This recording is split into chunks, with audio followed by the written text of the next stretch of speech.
mpuliriza ne ngamba amazima gali gati ekibuuzo ekibeerawo tekiri ku ngeri ki NRM gyefunyemu obuwanguzi. The only question that matters is system gye yakozesa yagiganyulwamu yaluubirira. Because in the real world of politics, or in the real game of power, fairness is optional, you know, chimanya, but consequences are inevitable. So, njagala translating at your own risk. Akaseera kano tulina era kudda ku mateeka mu nkole y'amateeka nga ge baateekawo mbu tugoberere amateeka. Kansooke nywe ku mazzi nga olowooza ku ekyo. Wano kazindalukako.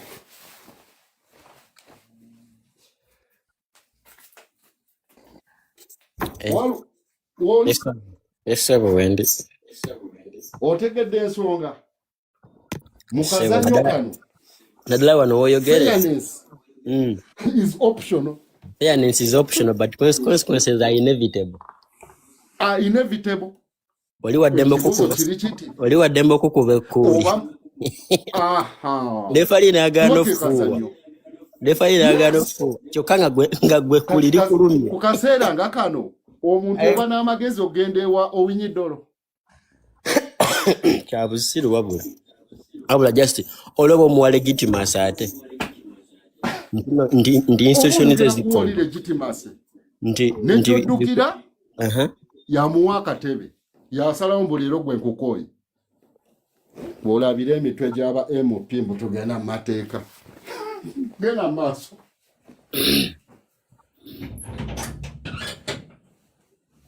Naye nze ndowoozaamu n'okulowoozaamu nti kandibadde kikyusibwamu mu constitution nti singa president aba agenda mu kalulu asooka agibweko asooka abeere nga tali nga just like a mere candidate. Naye sebo constitution ekyatula lwatu nti like tekyetaagisa kumala kuwummula ba president ataddamu yeesimbyewo obanga amulekedde amaanyi gonna ajja kukola kyonna ky'ayagala ng'akikolera mu kifaananyi ky'okubeera president.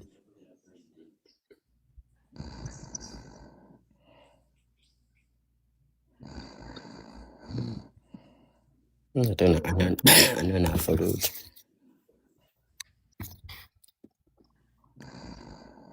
In the real game of power, the consequences are inevitable, but fairness is optional.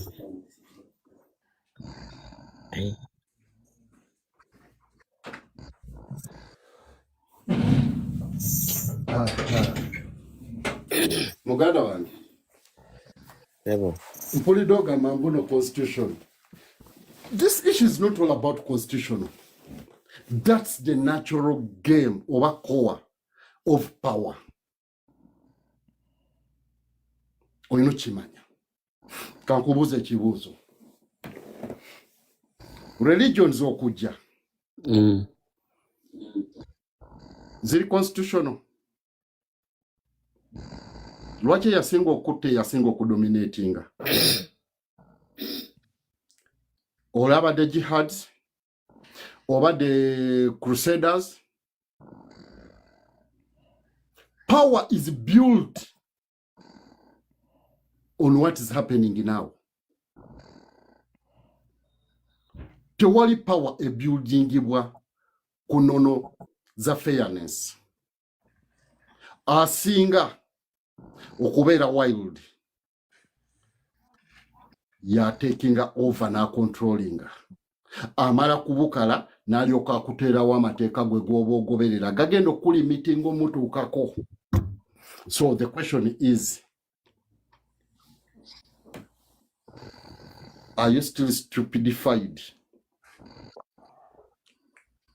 to follow the Ugandan laws to attain power? oyina kukyusa mode okufollowinga the laws of power. It's for educational purposes. Sikugamba bikole. Ogamba zino laws byebanonyeza mu bindekere temungatako bino just for educational purposes. Ogamba zino laws of power is a Robert Greene.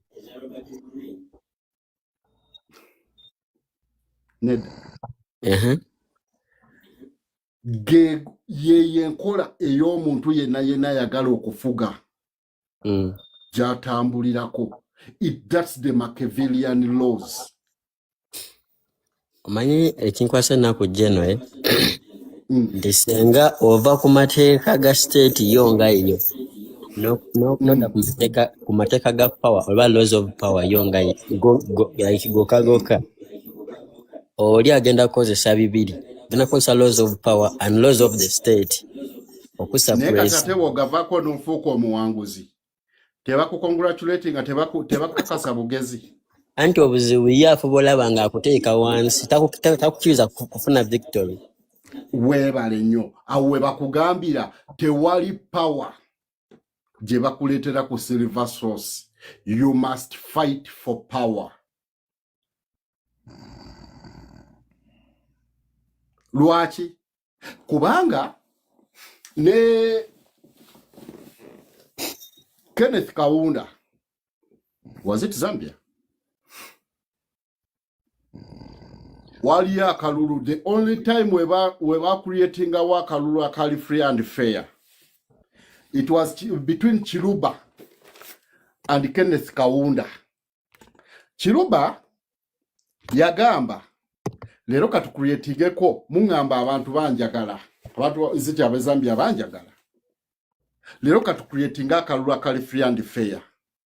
Yali president na creating yali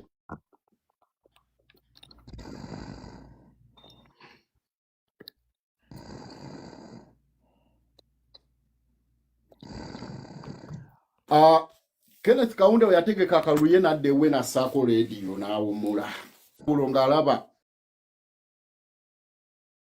achi zikongratulating ate contender we awangudde. Weza congratulating a contender we nga awangudde. Namukubira n'essimu, we yamukubira essimu namukongratulating. Do you know what good did? Kaunda yalagirawo bamukwate bamusibe ne mutabani we ne bamutirawo kube yali threat. Kati we yakyala kwe Tanzania ewa musomesa wono Jono Museveni Nyerere Nyerere yamugamba ekigambo kimu. Yamugamba, I want to talk to you. Obululu bwa Africa teri incumbent gwoyinza kuwangula okuleka nga asiimye busiimi kuwa. Akyogera yani? Ye musomesa waabwe yenna Jono Museveni. Teri incumbent asobola kuwa ntebe okuleka nga ayagadde. Kati okwogera naawe kubesimu bamute ate omwetondere. Yagamba in fact kubiro ye yakuwadde entebe mu buntu bulamu ate gwolaze ettima. So ekyo kiraga ki? If a person eyakyogera ate ye musomesa wa Jono Museveni,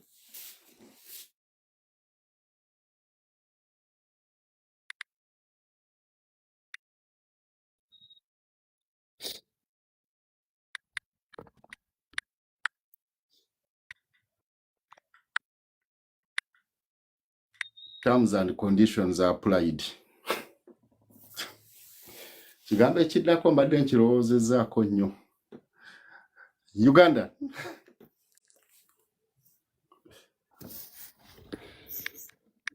Okitegedde? Oba Nyerere yagamba Kiruba teri mukulembeze wa Africa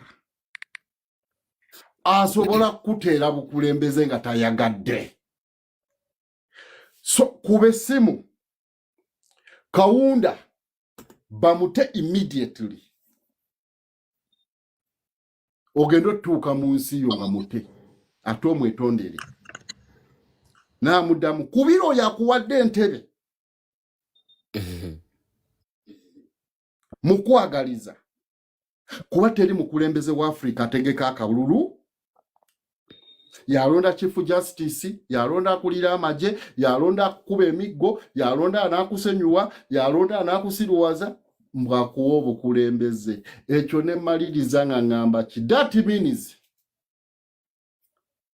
terms and conditions are applied sikulekana ata munyalwanda bagala twala nsi yaffe yerererere obunyalwanda obwo ne weerabira mbunno ne kuba kube basibye ne bebasse kuliko abanyalwanda otegedde ensonga kati awo ba weetaaga ki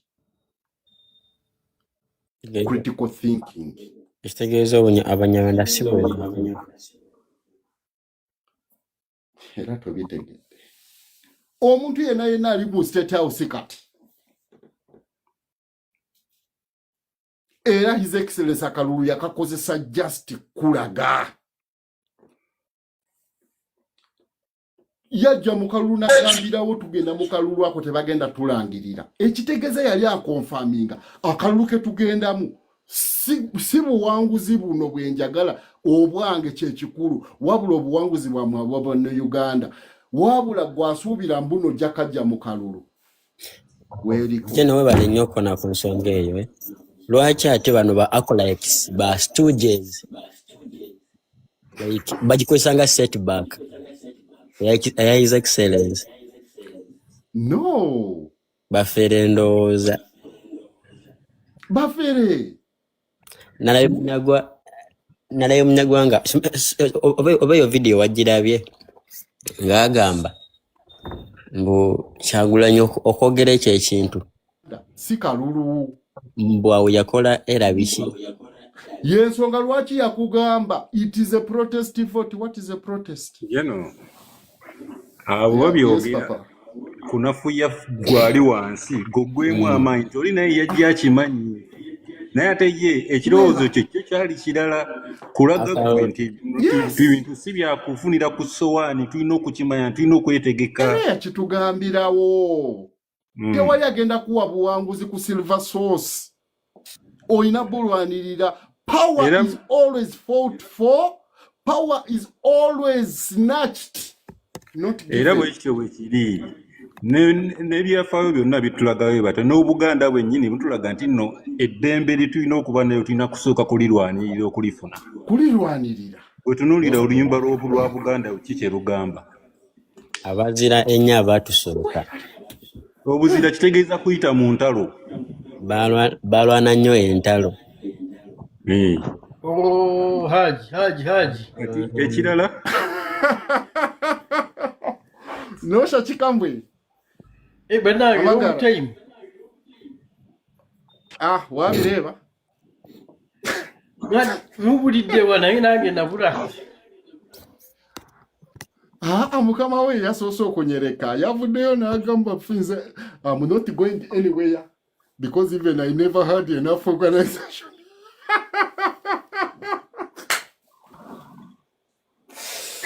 kati yandi wadalagawo wakimanya Jeno Museveni natuleba nga abashema bennyini Why? Yandi badalagawo era talina gy'alaga asigalawo.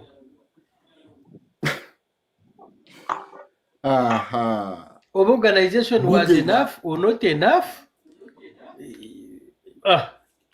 Tuna kuda ku drawing board. Tuna kuda ku drawing board. Baganda bange. Baganda bange. Tuli kusword analysis kati. Yes. Jeno, naade ku X ye. Nga baana babuuza naye kati lwaki omusajja awulira bubi nnyo nga tetwekalako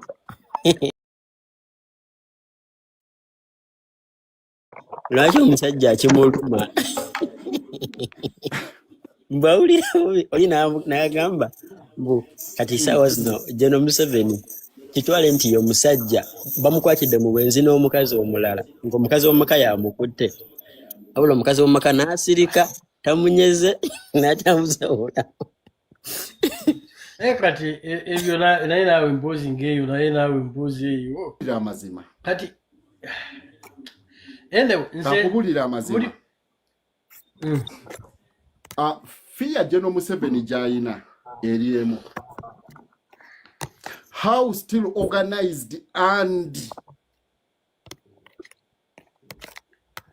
directed you are mukyali organized mutya ate ensonga mugiremeddeko lwaki kaseera kano any operation system fear organized and disciplined citizens, not your noise. Haji, can I tell you something? Yes, sir. Teri kitagwa. Buli kintu kijja ne kiyitawo ne kigenda ne kigwa. It's almost Friday. Every Friday, we are a week now after Akalulu. Ate abewa fabagamba mbu ogwayosha gukwempoza. Ogusula gukuwempoza. Ogusula gukuwempoza. Bwe kubanga aguyiseko wiki sebu. Empoze baweri. Era bagamba tinakuba ekyuma kikubanga kikyakola ki? Kyayo. Kati bwe kiba kyanyogoze yawaka webake. No. Kamwe. Singa tetutegeera political core abamu kuffe singa kati muddayo abantu baddayo ewaka ne beebaka.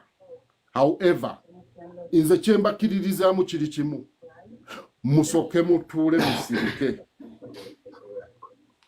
mwetegereze system. No, system ogyetegereza ki? Kamwe mmanyi kyenjogerako. Fine, siganye. I know you know. Sinagamba kitomanyi. Mmanyi kyenjogerako. Yes, sinagamba kitomanyi. Naye gwe watudde emabega n'oddayo n'otuula wansi ne weerowoozako n'olaba nti where could I have gone wrong? Or where was my weakness? Where was my strength? Yes. Sinawulira debate, sinawulira discussion eyo.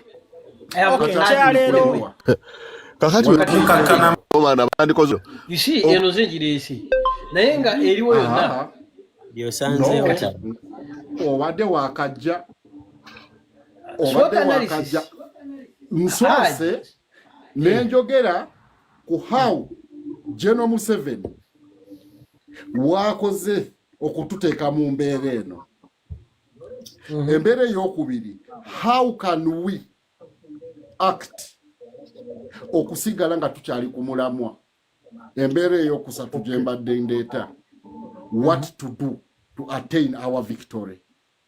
Now, wait, before you reach there, have you discussed yourself? What did you do? What was your strategy? What was your message? How were you organized? Where could you have faulted? Where was the weakness and strength? Yes, I'm just coming. Okay, Ngambi, first and foremost,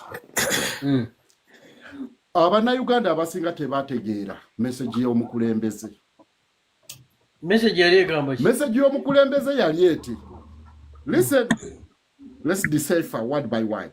Yayimirira n'agamba akalulu ke tugendako tumanyi tebagenda tulaba. Ekitegeeza kye yali ayingira akimanyi. ng'ayimiridde kuli netteeka lye bandiise etteeka lya Machiavelli lye bayita the core of power erikwatagana omuntu omulimi alitegeera. Wuliriza bwogo gwakuwuliriza. Yesebu N'agamba tugenda mu kalulu naye byabakama tagenda kukola ki kutulangirira. N'agamba naye mu mateeka gammwe ago olya statement ye mu mateeka gwe mwetera waago mwe tugenda okuyita okubawangula. Tugenda bawangula nti bagenda kukola ki. So ne tugenda mu kunoonya akalulu. Yensonga lwaki teyali frustrated ku byonna bye baamukolanga. Yagamba nali nkimanyi kye mugenda okukola. Ekitegeeza oyo akukoleddewo amateeka tagenda gagoberera naye akutereddewo amateeka kulimitinga. Laws are created for you to follow and to limit you, not for the creator to follow. Okitegeera? N'addamu tukanoonya akalulu tugende mu buntu tukakube. Jeno. Abadde okimanyi mbwe ekyo nkimanyi. Jeno. Jeno. Ekitegeeza abasajja bano senga His Excellency tiyakona ku pointi ya butatulangirira. Nga kyategeeza kyawo okabanja tewali bukulembeze oba tewali buyinza bwe bakuleetera ku source. Jeno. But you see, nze Jeno nange nange omanyi kibitegeera naye nange mbuuza obimanyi manya galagamba wano Jeno manya gamba wano omusajja yasooka ayogere byayogera naye mbadde nako enjagala buuza katono. Tako obuuze kale. Gera maaso. Kati nze ng'omuntu wa wansi nange nze ate omuntu w'omu myala abeera emitala y'emyala. Nze emyala sigyetaaga nja kubeera mu kyalo. Emyala egiwunya njagazaaki kakati ekyo kyokugamba ebigambo ebibiri ebyo n'obwe tunaawangula tebajja tulangirira. Yes. Olowooza negatively kyali affectinga turn up y'abalonzi. Tekya affectinga. Was turn up okay? Turn up y'abalonzi yali affecting yagireetera affection yali General Museveni ne NRM nga batonda mu bwongo bw'abantu bw'akalulu kulwanagana kukuba abantu kutta abantu. That was their agenda. However, that was the message Museveni was preaching. Yali preaching. Oja kuleta katambi ne kalo kaleti. You'll bring the two butambi. Now, ekyokubiri. What is preaching, by the way? What you stand on the podium and speak and say. That's how limited you know. You understand the word preaching. Can't you preach by action? Nze ndi wa mukyalo. Nati kangamba, can't you preach by action? By orders. Orders, eba preaching, eba ordering. Eba preaching. Ya ordering anga amaje mugene mubakube mubalemese so that eyimuye kulaga bana abakugoberera mwakalulu ka kufa ka musaayi temukegata munyo. Why? Because the numbers jemuko okukendeza numbers oyo agoberera oyo, it's on your own benefit. This why I said Hajj. Chovola nagambi nti SWOT analysis ya kikyononya kamuli lindako nze kyennoonya kyekituufu. Bakyaga kujogeza ebintu. No, listen. Nze kyennoonya kyekituufu. You get it? I always want to be objective. Ale ekigenda banga akitulemesa ku okutaba objective. You see, this is why I'm saying have you interrogated yourself on all steps and all plans and strategies that were laid down? Could they have been effective? Kigambo kyolese nga kinene kiremeddwa okuyita mu waya z'amasimu.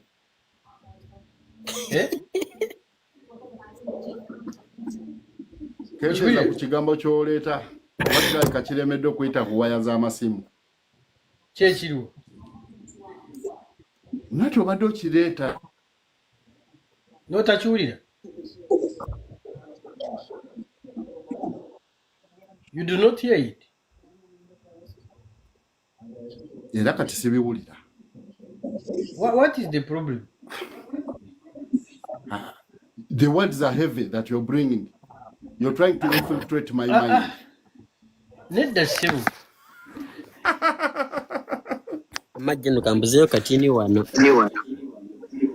Okay. Mesa akubuzayo katini jeno. Ekitegeeza. Uganda abadde tannayogera bambi. Uganda, woli.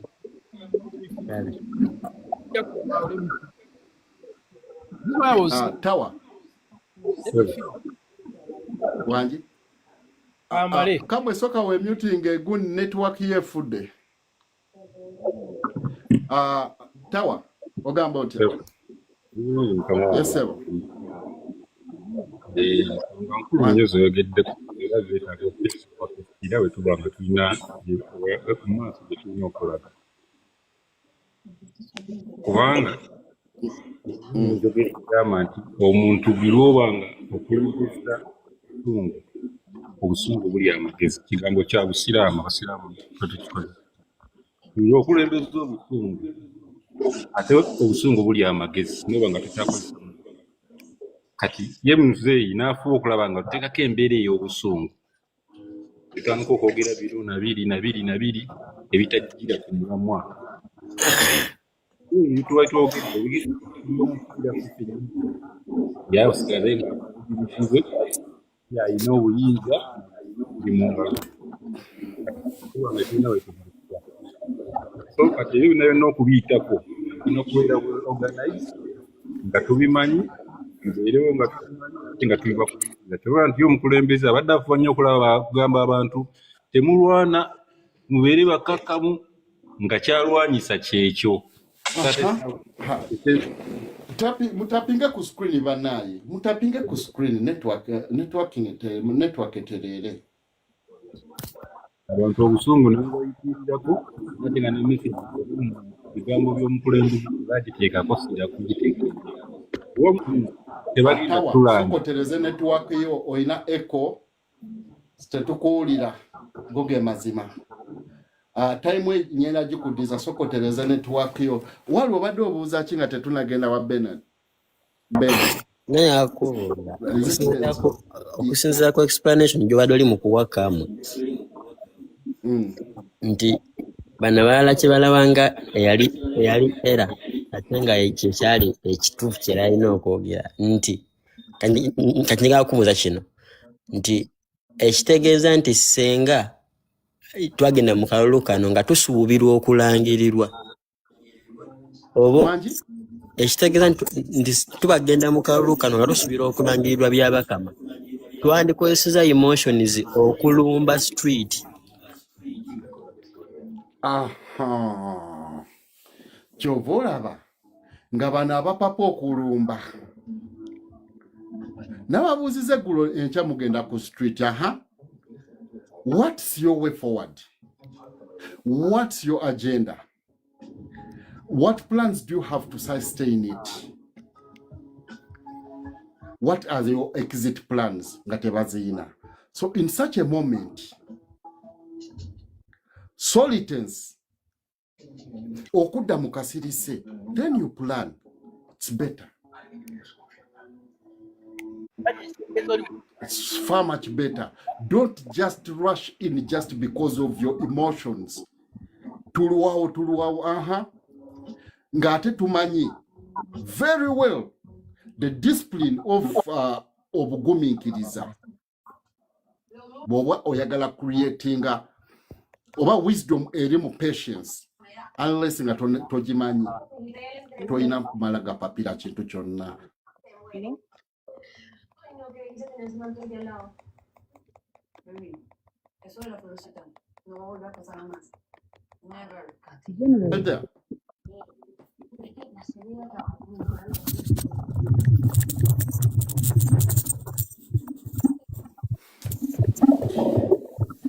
Is it my network or yours?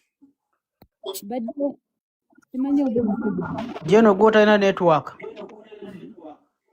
Network yo gino si nnungi. Evavaako. Era ne wano naawe si nnungi.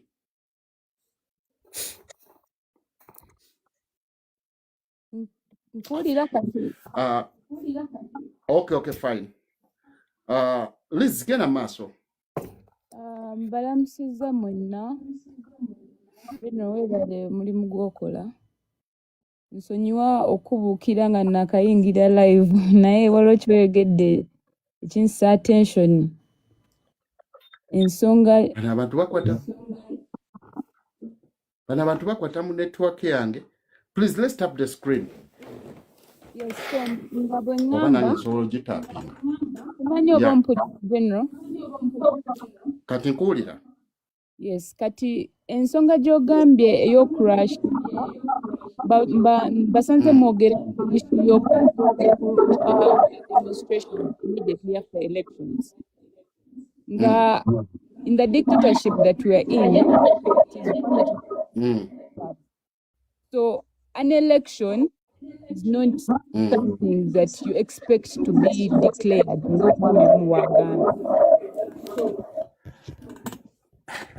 Ngoyina echo. Ngambye ompulira kati.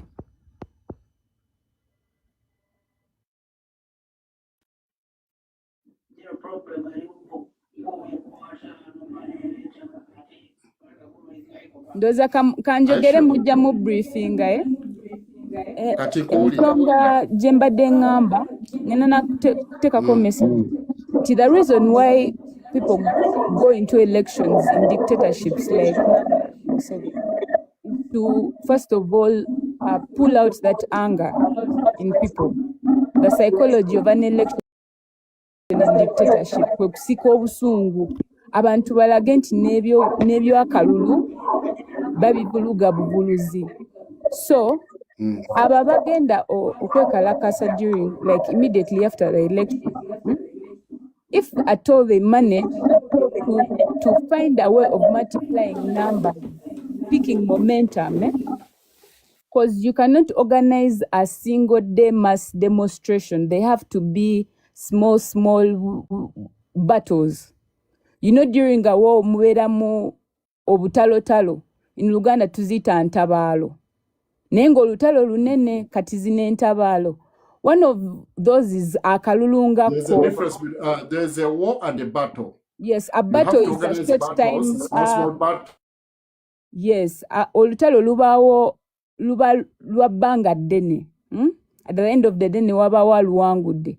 But battles, these are small, obutalo obutono bwe muyitamu. So an election is part of that. A campaign is part of that.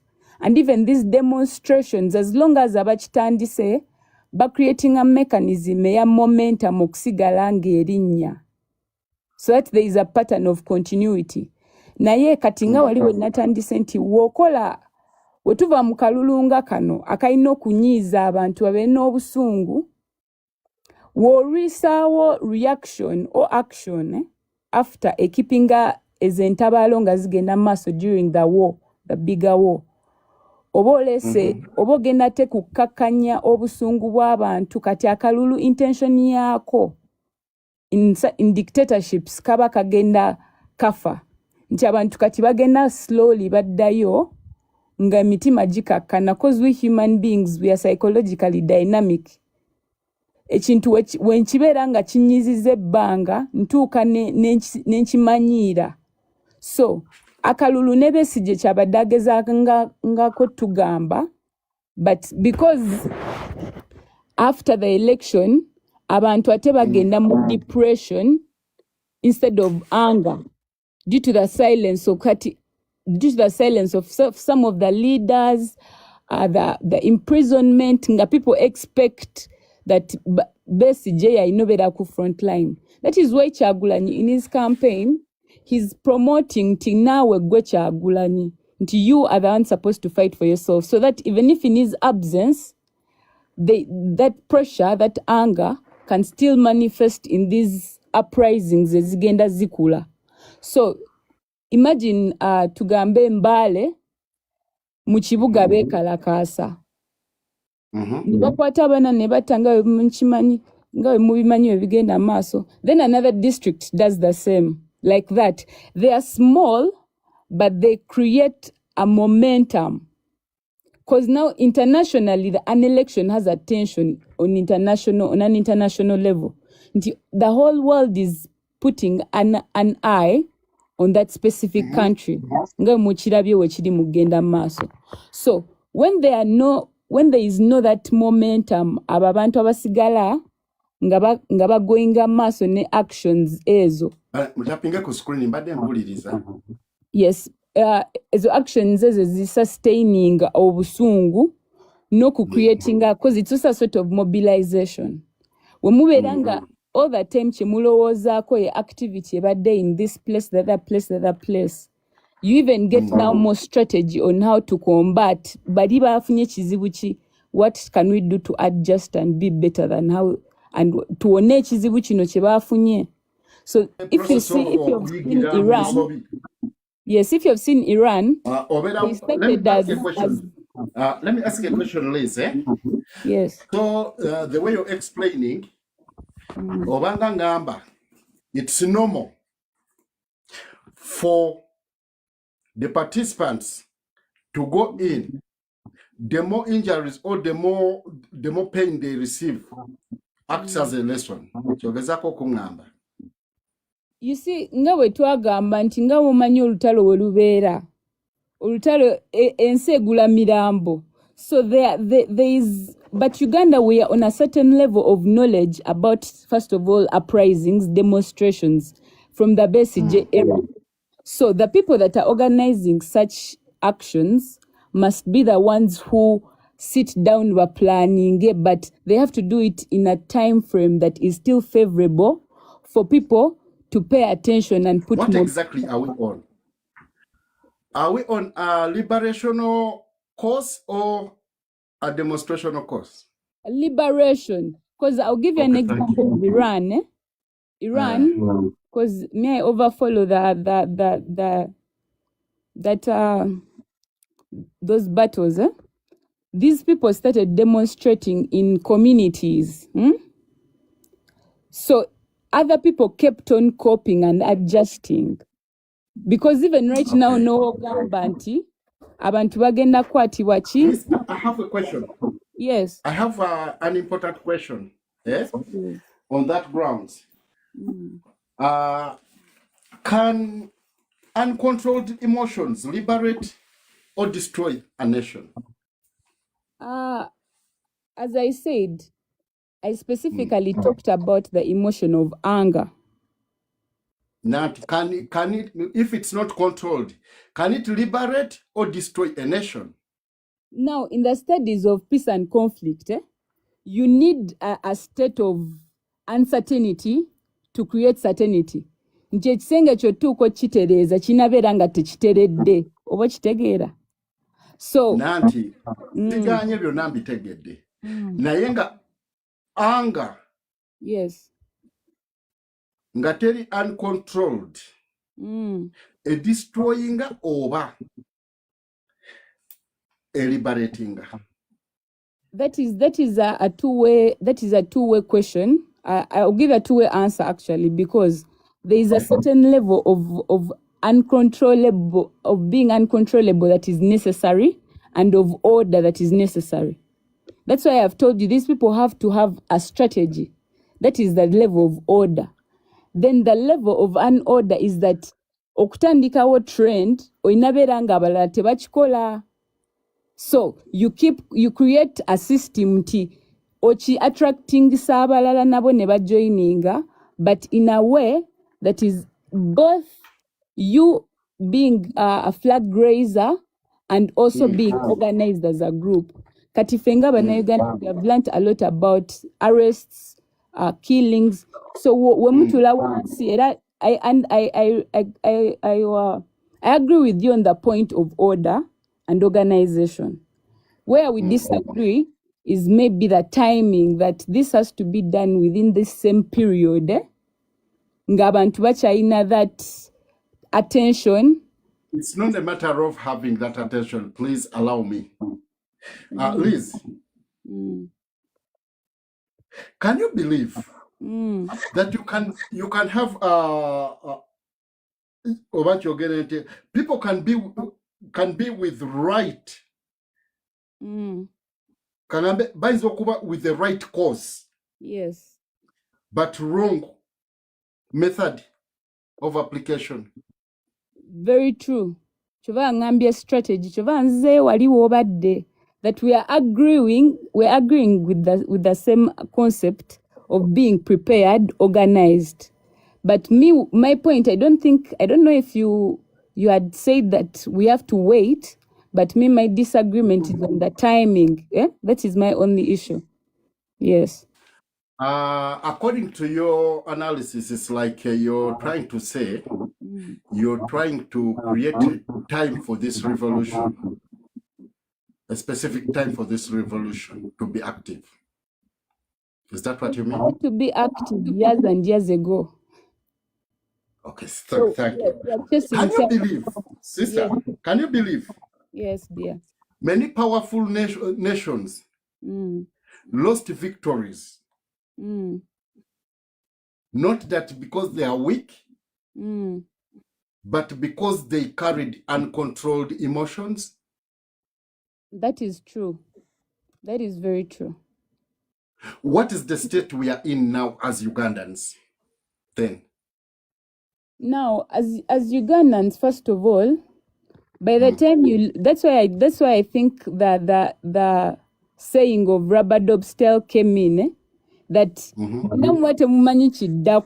that pivotal individual or team, but aware. So this is the same setting we have to be in, that the small number of people, the small pivot, because I also don't agree with ramshackled whatever rising up, because that generated no effect.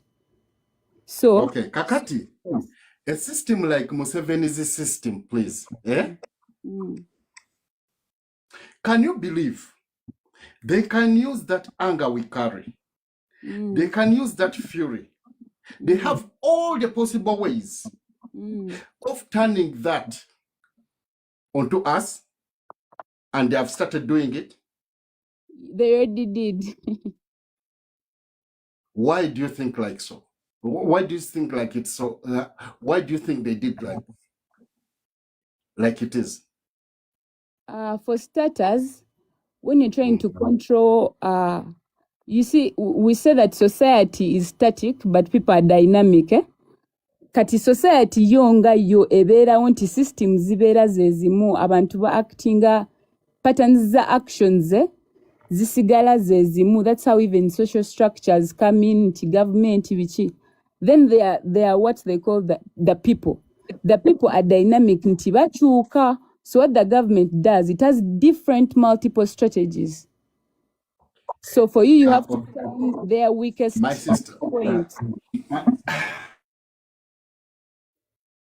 Hello?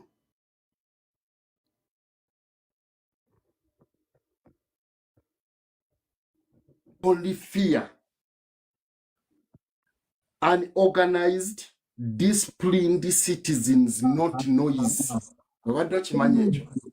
Yes, I would agree. They are masters of emotions. They mastered our emotions even more than us.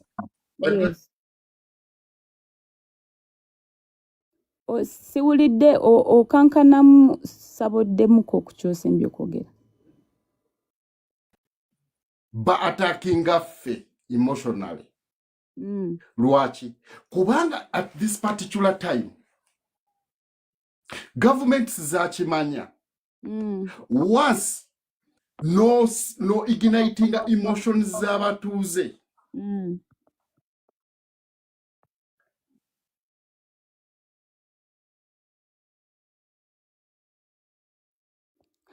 General ngo opposinga siwulidde ekyo ky'osembye kwogera mukama wange. Ngambye Yes ebo. psychologically Yes. kati enkola gye batutaddemu eri emu ignite their emotion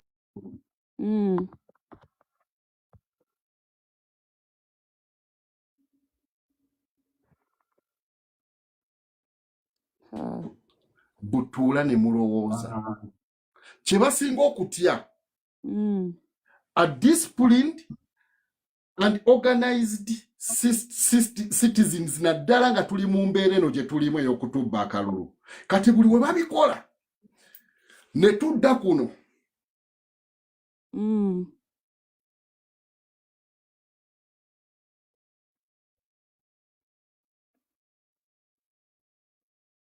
kye bagala tukole ekyo kye tuzanyira mu pazo yaabwe because anger without discipline owulira anger without discipline gives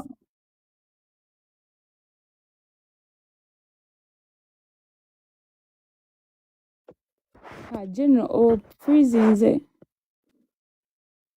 eva buli w'obeera mweyo embeera anger without discipline divides a united group over a nation. That is true. Tumazeko kana akalulu.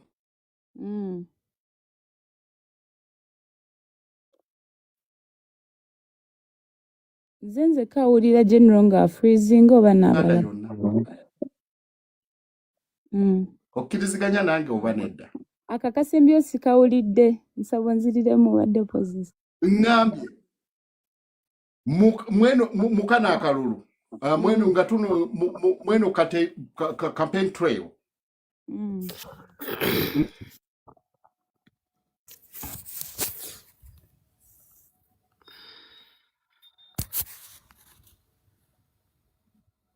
obumu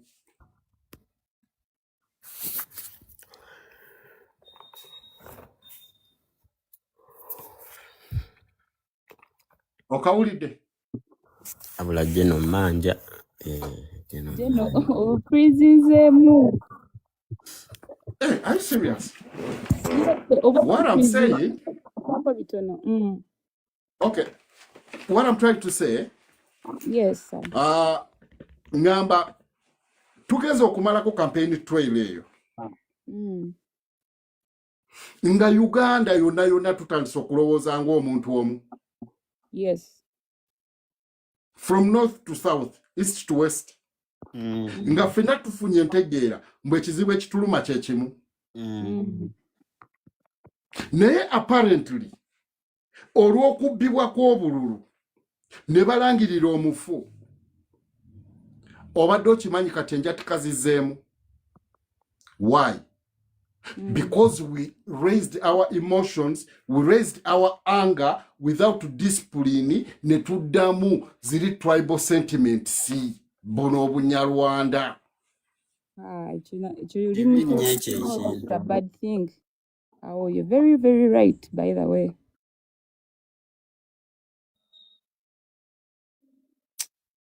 Kale byonna biva ku kintu kimu kweremeza. Obadde okimanyi tubadde tubakubye omupiira munda nga tuyunitinze eggwanga. Kituufu general. Naye okimanyi kati tutuuse n'okwerabira mbu mukyala wa pulezidenti waffe naye omu bo naye oli nadda ku muzinalo n'aba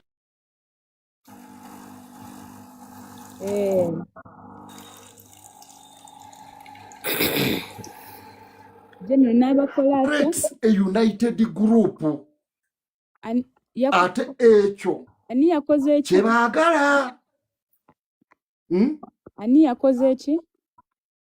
Ngamba anger without discipline separates oba divide.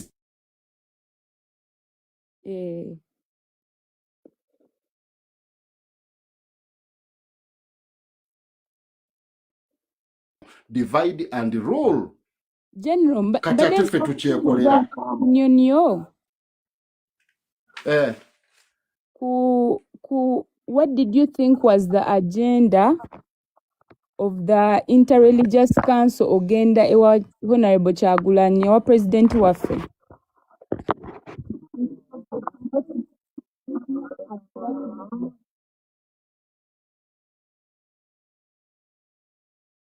Agenda was a psychological game. Those are not interreligious councils. They are is it Interstupidity Council of Uganda? Nawe General. Anti era bawuddisa international medias okulaga nti that there is harmonization among the two sides. It's a lie. Yes, but individually, because I sat with some students who are really religious. For them, their notion is that the Interreligious Council had gone to seek harmony. Nga bagalaga that image of okukakanya, so that nena abantu abagabadde bagenda okwongera okuplanninga bagambe kati bali mu kukakana bali mu Interreligious Council. So I want you to help me with an argument of dismissing those types of ideologies. Okay.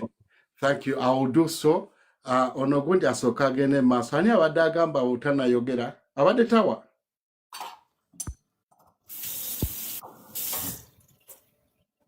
Abadde ani ase wansi oba? Was he tawa oba? Okay. Kati sister kankubulira amazima. Against. Religion and politics moves hand in hand. Yes. There is nothing holy like religion.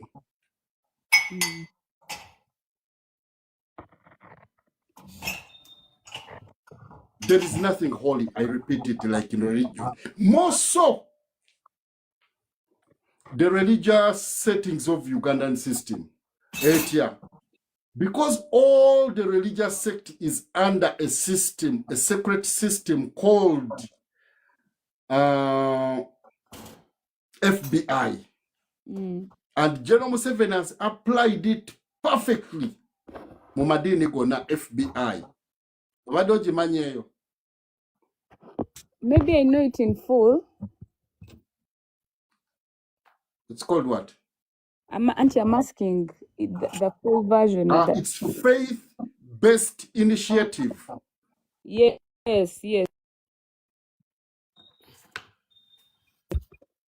Amadini ago gonna aga financinga. Purposely. Amadini ago gajudde bambega. Yes. Njagala wetegereze bonna abazze. Those are all government operatives. Ate General, just okuwayo ka information. I was at a certain church, Makerere University, Vice Chancellor wa Makerere, I think 2 days before election. And then the father there, was invited, is a bigger position. Those are Emukuzi cathedrals. Do you know what he said to the crowd? He said that Satan will bring any type of person who looks any kind of way to bring unrest and insecurity in our country. Bar away from that. Vote, be peaceful, pray to God. Can you imagine? Those are all government operatives. Those are all ESO. Those are all security operatives. nkubulira amazima. And I'm not apologetic on that. That's the truth. Those are all trained operatives. Gwolooza lwaki abanadini beebega. Bishop Gundi yali afa yagamba ki?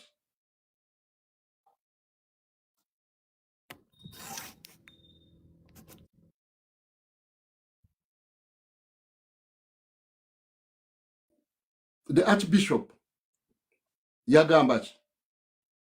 Mu Busiraamu laba bagamba kyolooza bani ababega abasiraamu? Bebe nyini. General Museveni mugezi. Ate yo system yagikopa mu America. In the black.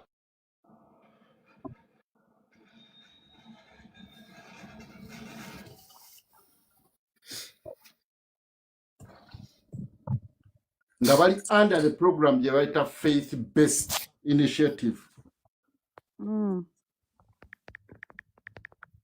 So, Chovolaba, they are the same who were condemning engeri gye bali bayisaamu abantu mu kunoonya akalulu. Naye immediately we balangiridde General Museveni we beekungaanyiza bagambye batya buli bukulembeze buva eri Mukama Katonda ke kaseera kati tulungamye ababadde beeyuziza. You said the more I stay away from the churches, the more I get nearer to God. I swear.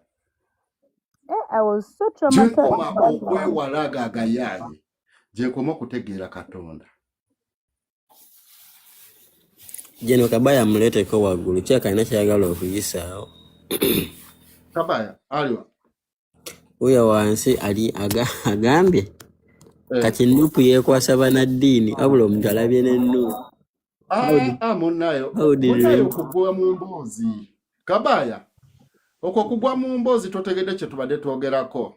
How did religious leaders stop Bobi Wine from accessing the State House? Iwadanga kutokulowooza ko. Obuzibu tuba twogera luzunka. Kabaya jangu kubuuzeeko taata wasiibye otya? Oli otya munnange? Gye baleko Kabaya. Is Nuupu seeking for relevance 5 years mugenda kwogera ku ba religious leaders? We don't speak. We don't talk because we have to talk, but we talk because we have something to say. Mwogera ki eggwanga lirina okutambula. Kabaya. Eggwanga lirina okutambula. Kabaya, nindako waliwo ebintu bibiri bye mbadde nsaba tutegeere. Twogere ng'abantu abakulu. Listen, okay. First what listen. we are talking about? First listen. We are talking about?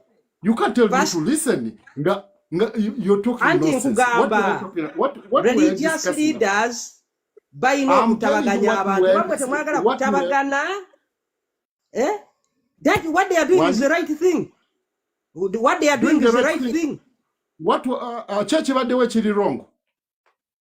Bayina okubatabaganya oba mwagala batemwagala. Wuliriza. That is their role. Let's discuss with sense. Let us play mature politics. They are doing the right thing. What were they correcting? No, people are not supposed to fight. That's what they are telling you. Who was fighting who? That is what they are telling you. They are cooling tempers. They are cooling tempers. Tuzanyi politics ali machuwa. Kabaya sola bulungi. Attacking people won't help you. Who attacked who? Those religious bullshit. Kakati kasoke mbabuze. Chikena kuyamba okuba religious leaders. Ani avumye. They are religious idiots. Bwavuma Bishop Kazimba Mugalu ogenda kuyingira Otientebe. Unkugambye they are religious idiots. That's my opinion. And how is it going to help you? Bobby yamuvumye ddi Kabaya. Kakati gwe kankubuuza gwe bikuyambirawa. Oyo Kabaya nawe musiru. Anti kugambye. Oyo Kabaya musiru. They are religious idiots. 5 years you are going to be attacking people who are doing their work. About 5 years. That is their duty. About your brain. They have to tell you what to do. Kabaya wagirani. Let me tell you. Let me tell you, Linda, when Kenya was banning, I'm asking, have you had Chagulanyi's name here? Listen, Chagulanyi is doing stupid things every day. Akola bya kisiru byokka. Kati gw'omugeregerera nnyoko. Akola bya kisiru byokka. What has he done? Okay, mwamuwadde obululu, what has he done? Ankubuuza, ogamba akola bya kisiru byokka yafaananye maama wo. How is he going to go to State House? Nze badde nsaba Kabaya soko mulinde mukata. Njagala kubawa bulamu. Njagala bawa bulamu. Akola bya kisiru ogeza okulaba nga alina amabeere nga nnyoko. Ogeza okulaba nga afaananye maama wo okola ebyekisiru. Kati kadde mu comments amazima gali. Amazima gali nti. Ayagala nnyo ensi. Goge mazima. Era Bobi Wine ayagala nnyo abantu. Naye amazima gali nti Bobi Wine yagamba ayagala kuyitira mu mateeka. Kukyusa obukulembeze bwa Uganda. Naye baba agenda kuyitira mu mateeka nti aga Uganda. Amazima gali nti ebya Uganda bifu. Segera waliwo omusajja yagambye nti mulina kukwata Nyondo mukube kota pini eveeyo bamulujegere nenga mujikuba byamaanyi okuvaayo. Osegera guge mazima ogamba muganda wange kuba kibuli kubanga olaba Bobi Wine kintu kyakola okulwanirira abantu ntayagala abantu baleme kufa. Amazima gali nti ebino ebya Uganda tebisobola kukyuka. Ne bwana wangule emirundi n'emirundi nze ndi wanuupu kagira nuupu. Osegera ekyo kyo sijja kyekweka naye soko mpulirize ogenda kwogera nga mmaliriza naatera omumaliriza. Amazima gali nti njagala nkuwa ekyokulabirako ekooti zonna ennene enkulu Museveni osegera ye chairperson yani ye chief director ye buli kimu. Osegera kati tosobola kuŋŋamba nti oyagala kuyita mu mateeka yadde omuwangudde bakuwuliriza tekisoboka. Osegera wabula Bobi Wine ekintu kyalina okukola bino abize ebbali kwate Nyondo bekota pini eyo byamaanyi eveeyo mu lujegere. Aleke olujegere lutambule aluleke lutambule. Osegera bino tebigenda kukyuka mbusimanga bya mirembe no abafa abasigala basigale.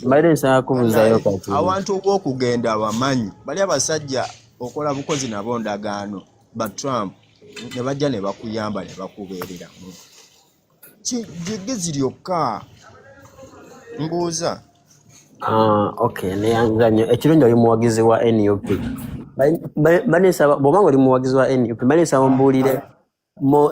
banesaba ombuulire ekigendererwa kya His Excellency ogenda mu kalulu.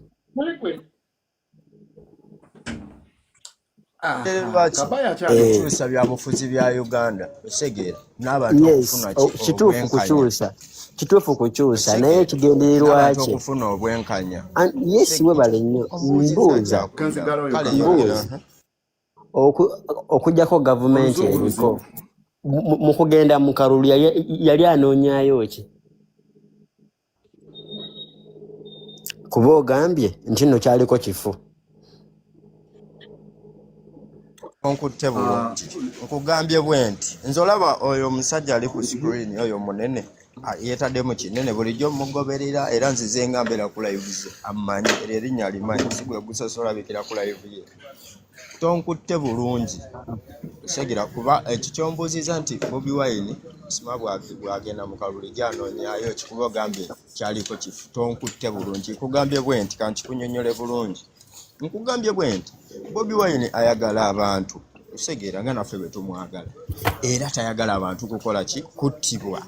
Naye buno obudde nze kyenjagala okwogera nga nze ku sayidi yange ebyobufuzi bya Uganda buli kimu kifu.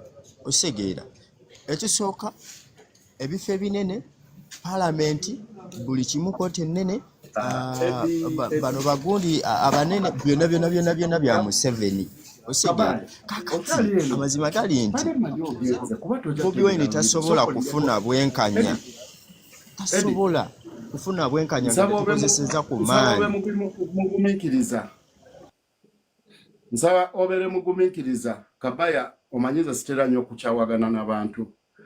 Kabaya ntegedde obuzibu bululimi. Ozenga ogamba nvumye. Mbayise the interreligious idiots ate nga sikyetondera. Ekyo anti kyekugamba tekigenda kubasobozesa kugenda mu ntebe. Nawe dene ombuulire. Okuvuma kakati kansoke nkubuulire. Wayogedde dda. Kuba sivumye okuleka omulinga lwotamanyi. Tokandula ddoboozi. Who is an idiot? Wulira mwavuma leke Archbishop. Who is an idiot? You are free to abuse them, but it will not take Bobi Wine to State House. You have to be strategic. I'm asking you, who is an idiot? The person you are fighting, you are abusing. Who is an idiot? So, kakati yogera twala otyo obuyinza. Obuuziza ekibuuzo kyangu nnyo. Your problem is the language. Brother, how is Bobi Wine going to take power when he's abusing everyone? I'm not talking about Bobi because Wine. you are abusing on his behalf. Idiot. You are abusing on his behalf. How is he going to take power? They're idiots. Okay, they are idiots. How are you going to take power now? I'm asking you a question. Who is an idiot? Okay, religious leaders are idiots. How is Bobi Wine going to take power? Have I talked about Bobi Wine? Because you are saying they are the ones failing him. How is he going to become president? I have not said that they are. Let's strategic plans muve mu kuvuma abantu. Wuliriza Kabaya. Erinnya lyolina ly'abagezi. An idiot is a person who is incapable of learning. Yes, they are stupid. How is Bobi Wine going to become president? An idiot.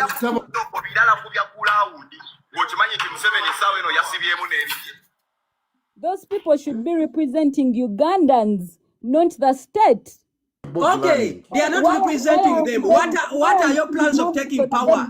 They are not representing Ugandans. They are not working with Bobi Wine. How is he going to take power? This is the court of which plan does he have? An idiot is a person who is incapable of learning. Are you an idiot or? General, I'm an idiot. What is Bobi Wine's plan? Okay, this platform is not for idiots. Bye. This is a public opinion. You cannot bar people from giving their personal opinion about national matters. Because those people... No, yes, you are abusing religious leaders. What is Bobi Wine's plan? I've told you, all religious leaders in Uganda.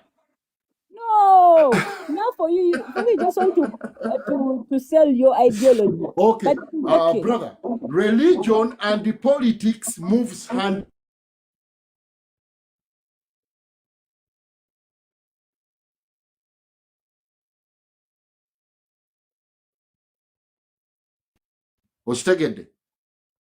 So, those religious idiots came to Bobi Wine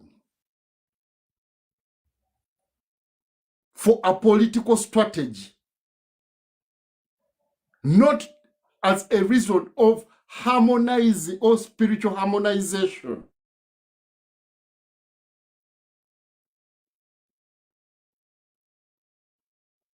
General, mubuze, why? Gabi, gayaye, gafere. General mubuze. Bebantu benyini. Ababeera mu maaso ga General Museveni ne bagamba kati tugenda mu kalulu emmotoka zaffe zikaddiye. Kyokka abantu abagenda okusabira ewaabwe ate bo babagamba musiibe nnyo mufune emmotoka. Aren't they idiots? Abo bonna bapasiteri mulaba bamaanyi accepted to be used as political tools rather bakolera Museveni bava mu kukolera abantu. General bava mu kukolera abantu kati bakolera Museveni. Bayina kuvayo ne babuulira abantu ekigenda mu maaso ekituufu. Osege naye babawo obusente babawabya bava ku mulamwa. Eddie mbadde nsaba mubuuza. Why haven't they gone to the IGP to ask for the people that were killed in the election? I will never be near them. Idi, General Idi. Bajja batulimba mbuno sibaye basajja ba Katonda bakolera Katonda. Bampa appointment letter ya Katonda. Omusajja waaviirayo n'akugamba nti Museveni abawadde eddembe ly'okusinza mazima ddala muba mukyaweereza Katonda. General, njagala ombuulire. Omusajja waaviirayo n'akugamba mbu Museveni atuwadde eddembe ly'okusinza. Imagine. Kuzi abagambe nti Museveni labayo abo abamadiini abakulembera amadiini abasiraamu abakristaayo abalokole bandivudde ne batugamba nti Museveni bizinesi yaffe ekola. Mukama wange mbadde nsaabuuzaako General, mbadde nsaabuuzaako oyo omwami. First of all, 2 questions. What was the essence of going to Chagulanyi's home? That's one. What was the essence? Because they've already been preaching peace. Number 2, why haven't they come out to question for the dead people that were killed by security forces during the election period? Why aren't they at least demand all prisoners arrested during political students to be released? If I saw them with the IGP of police, if I saw them with the CDF, if I saw them with different security officials or heads questioning why people were being killed during elections and why was there uncertainty, insecurity, killings during elections, then they would have added to Ugandans because they do not represent either Chagulanyi or Museveni. They represent us as Ugandans who are believers that have come together to give our bishops, our imams, etc., the honor to represent us. So if they are not representing Ugandans and they're not questioning state or government about the Ugandan affairs, and they are questioning, they are interrogating. Kabaya kansoke mueleza akayimba kamukoka. Give me a minute. Can we just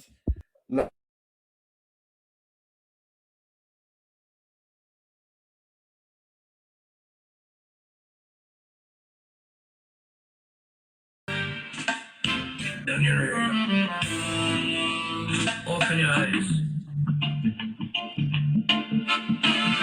No fear. Just facts. We are reasonable. Knowledge and my medicine. Truth.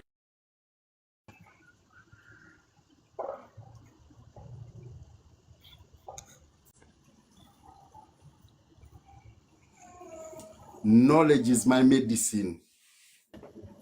I'm not a believer. I'm a knowledge seeker. When my body is in balance, the more you believe, the more stupid you become. Kakati gwe kabaya. Mugende ne ba religious idiots bamwe muvulungirire mbusiru bwamwe wano wabategevu. I understand. I know the system very well. Osegera. Simanyo bana muna Uganda sikiwa. Naye nga bebana abantu nga oba batawaliza ku bebana abantu kabayo bebana abantu nga ye tategeera kigenda mu maaso wabula bwasanga abalwana naye alwana bulwanyi osegeera so komanye bana balwanira ki osegeera bana bayombera ki then awo olyoka ogende mu maaso naye totegeera kigenda mu maaso olekaana bulekanyi simanyanga yakwogera twist yogerayo kimu naye nga kigattako nze kugambe abo bebano agwa mu kintu nga takitegedde nateekawo komenti ez'ekisiru nga ne byateekawo tabitegeera naye omuntu ng'oli munnayuganda ng'oli munnansi bannaye ng'olaba ebigenda mu maaso mu nsi yo bingi ebyokwogerako ebitategeerekeka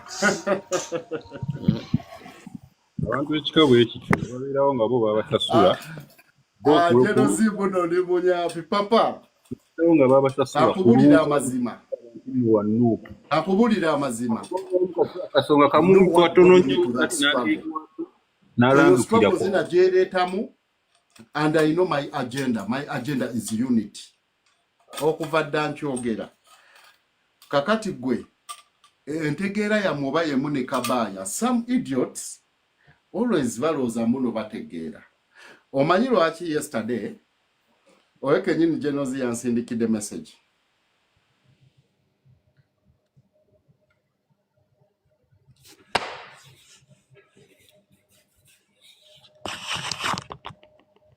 a sort of organization okitegeera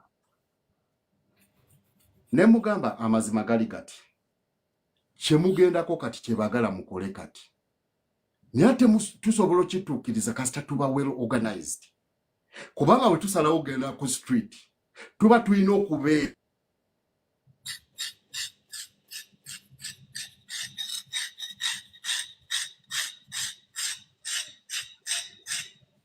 what impact will it cause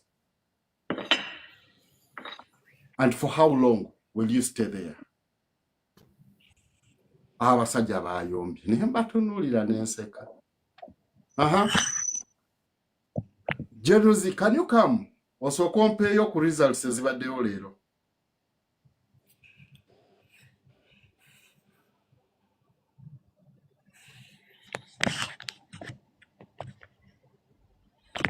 tetya kukaaba kwammwe etya ekintu eki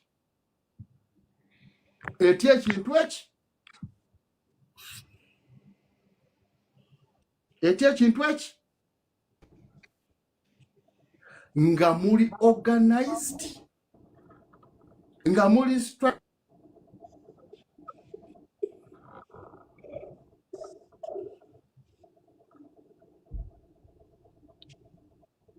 okole at the time kyebagala okole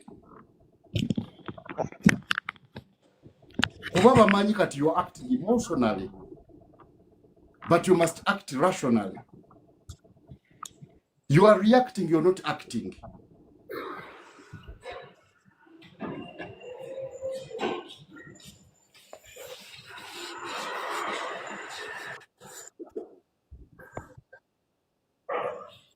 Manyi mwetagamu ku bitabo ebitonotono. Mwetagamu ku bitabo ebitonotono.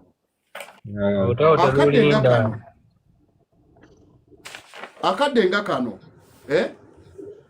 jukira oli agenza okukola ebintu byonna ng'alina tageti naye akoze ebintu byonna jukira buli kimu kyakola yaba yakibaze dda ng'amanyi ekiddako otegeera amanyi mugenda kunyiiga you're going to act out of anger mugenda kwogera mugenda kola ki yensonga lwaki olaba General Muhoozi asiiba textinga text ezibanyiza ne mudda kuye naye akaseera nga kano what's the solution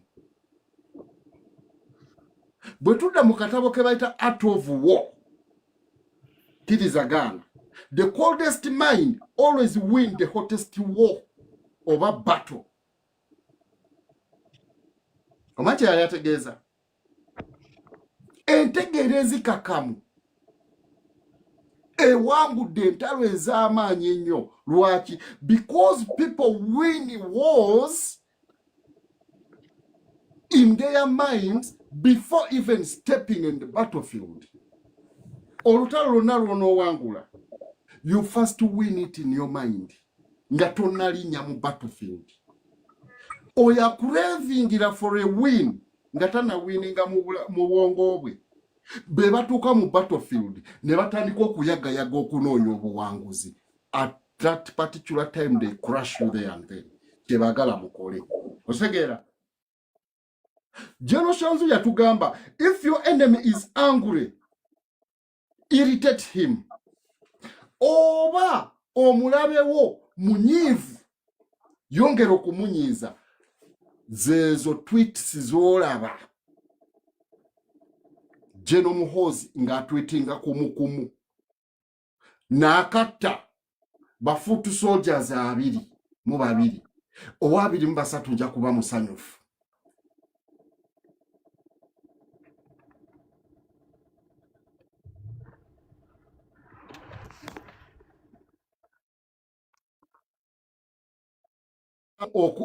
Mu gavumenti yaffe kati kadduka buddusi olaba wakwatakinga lwaki? Because whenever you calm your minds obeera otandise okulowooza okumubala nga buli stepu gyatwala omanyi kyazaako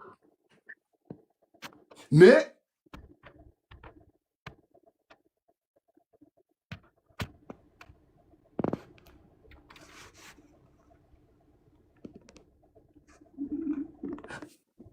abantu bateeke in emotional gundi kuma emotion zaabwe zibeere waggulu so that they can fail to get even a little time to think about your strategies. Kyeba tutaddemu. General Museveni na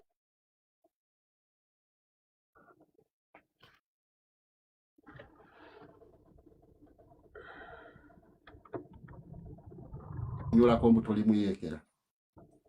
Omanyi obudde bwogenda okumalako ng'ogezaako okwedifendinga. Omanyi obudde bwogenda okumalako ng'okozesa busungu okugezaako okuprovinga mbu yakubba akalulu.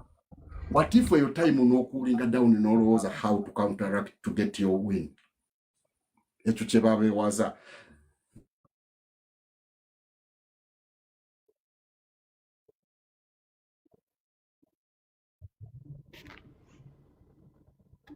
Guilt.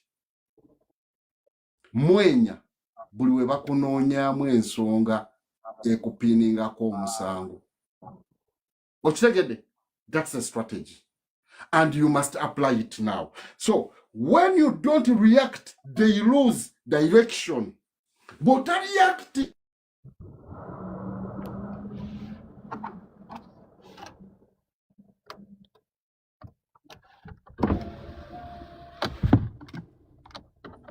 It's very bad to act to be in a reaction mode. Oyina okwekakkanya ne webakola ki kakkana. Tokiwulirangako ng'Omuganda agamba mbuno akasirisa akangi kazunza n'eminya. We bakyogera manze envangulu. Kitegera. Whenever wosirika ne enemy wo yeebuuza kati alowooza ki. Kyovola bwe tubanga abasirika ng'oli asuulayo ka tweet kamu ng'olaba banoonya naye buli we babikola ebyo nga gwobalaganga tebinkwatako. Omanyi paniki gy'obateekamu. Eno strategy egamba act like you don't care while quietly building the trap. Wadde owulira nga bikuluma, but act like you don't care while quietly building the trap.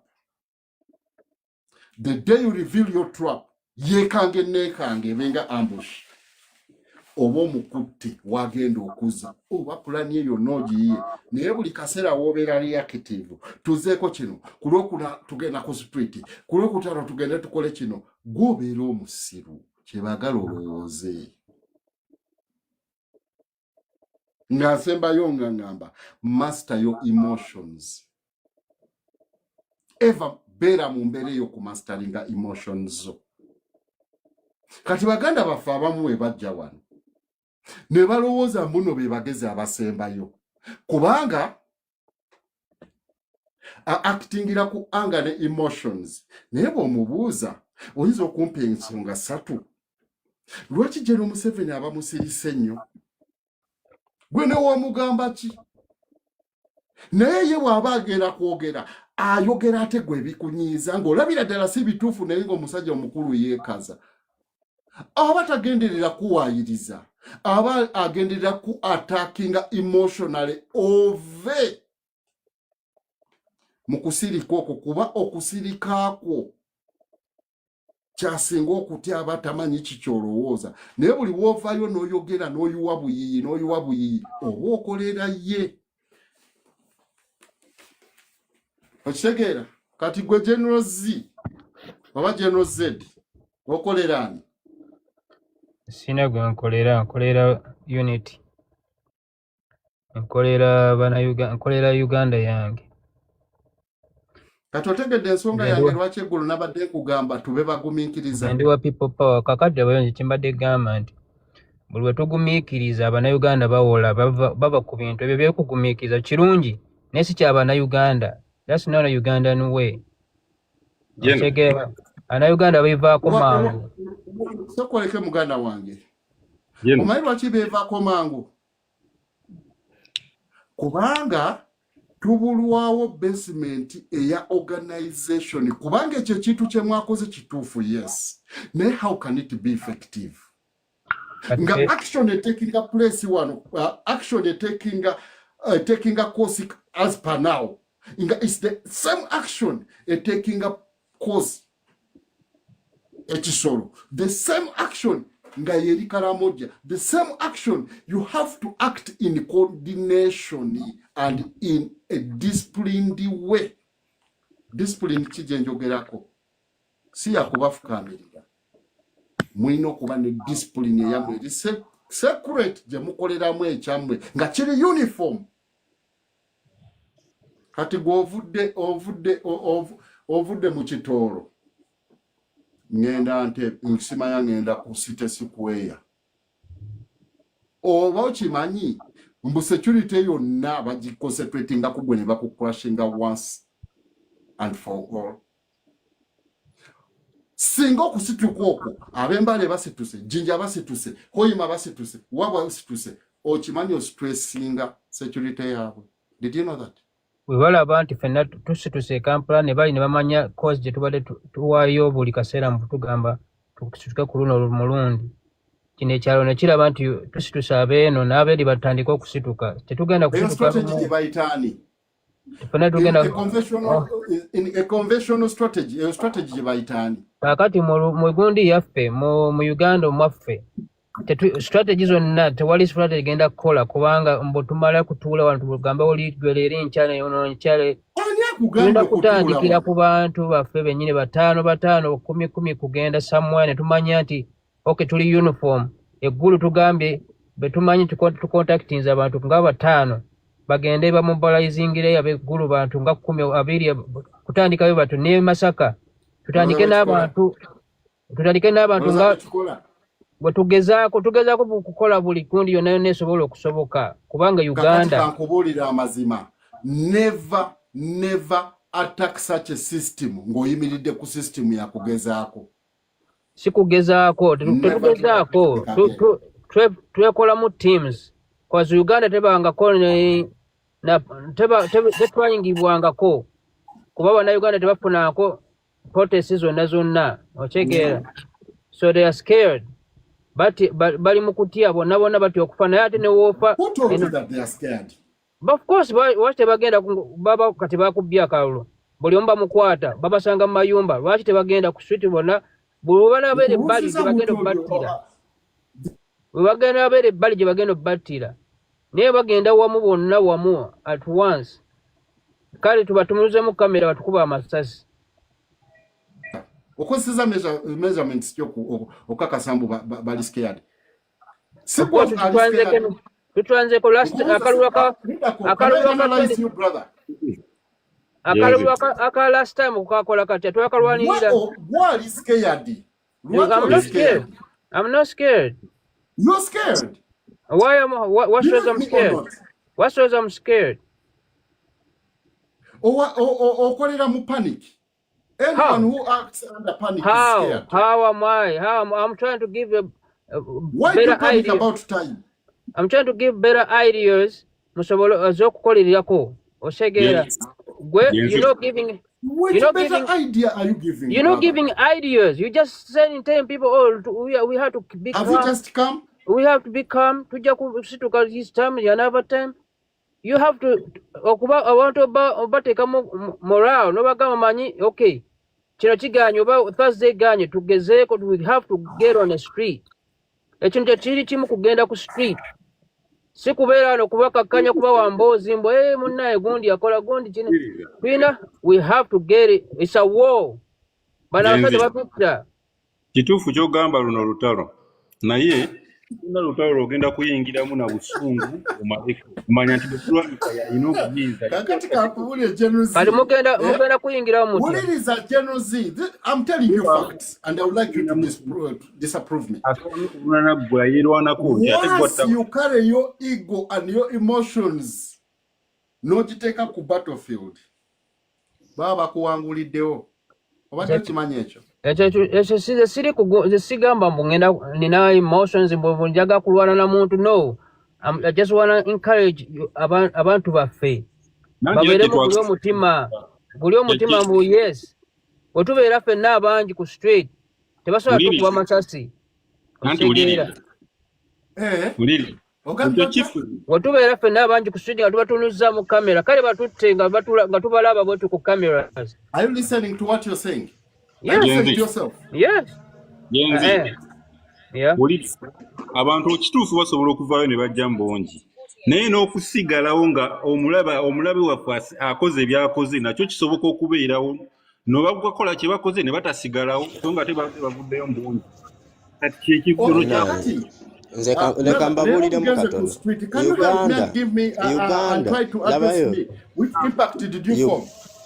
Uganda ne bwe muvaayo nga muli bangi emirundi gyonna ne muyiwa ku street Museveni tayagala kumanya agenda tukuba amasasi ante adde ebbali era yeewaane nga bulijjo bw'akikola wabula tulina funamu strategy nga ya munda ng'omukulu oyo bw'agambye nti ekintu kino inasooka kuwangula mu bwongo ati olaba nti mugenda kituuza mpaka myaka 10 muli awo muli ku strategy munoonya strategy wabeeremu kakamu owulirize kino olutalo naddala nga mulwanyisa dictator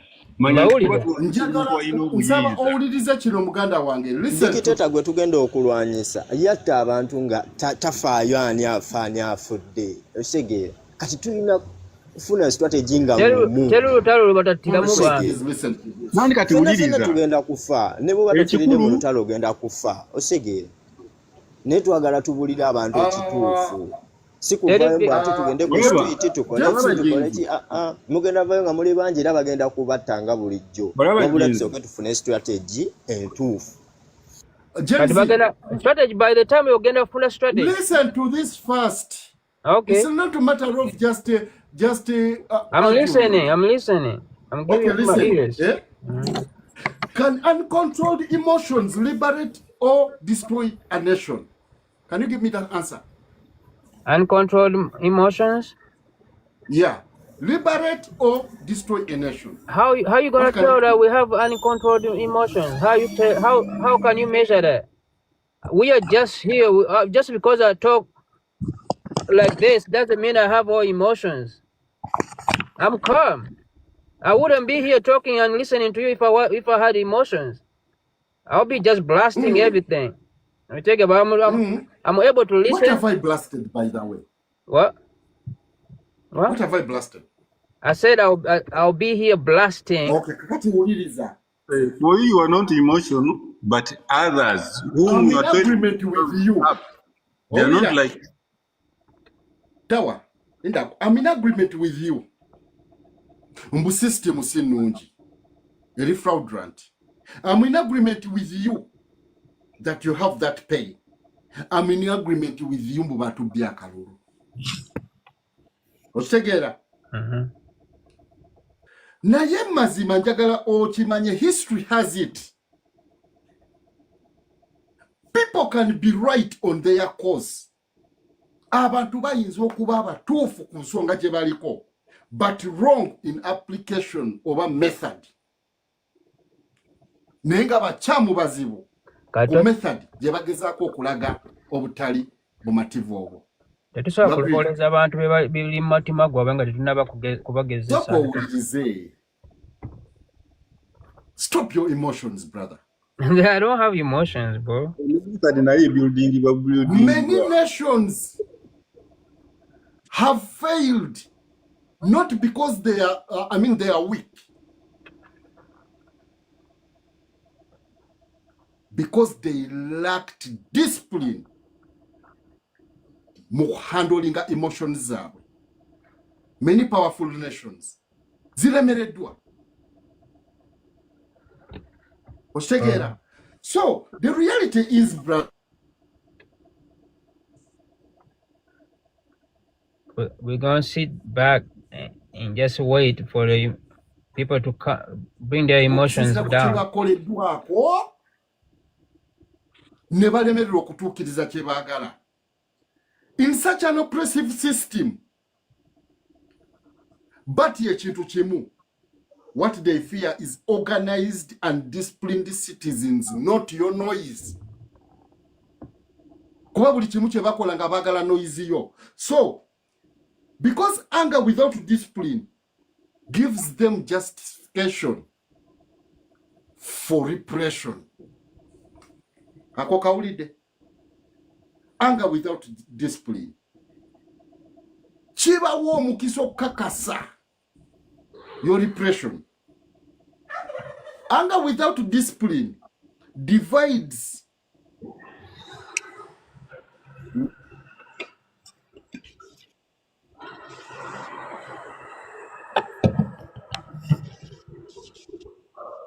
n'ababadde beegatta, ababadde beegasse batandika okwedividingamu nga beetondamu abalabe. Kati nze nkulinako obuzibu ki? Ddala ddala ng'okozeseza your rational thinking. Tolina time yakwebuuza, did I understand him or did I overstand him? You might have understood me, but you never overstood me. Segera. Nengamba, anger without discipline eyawulamu a united community or a united group. Anger without discipline allows violence.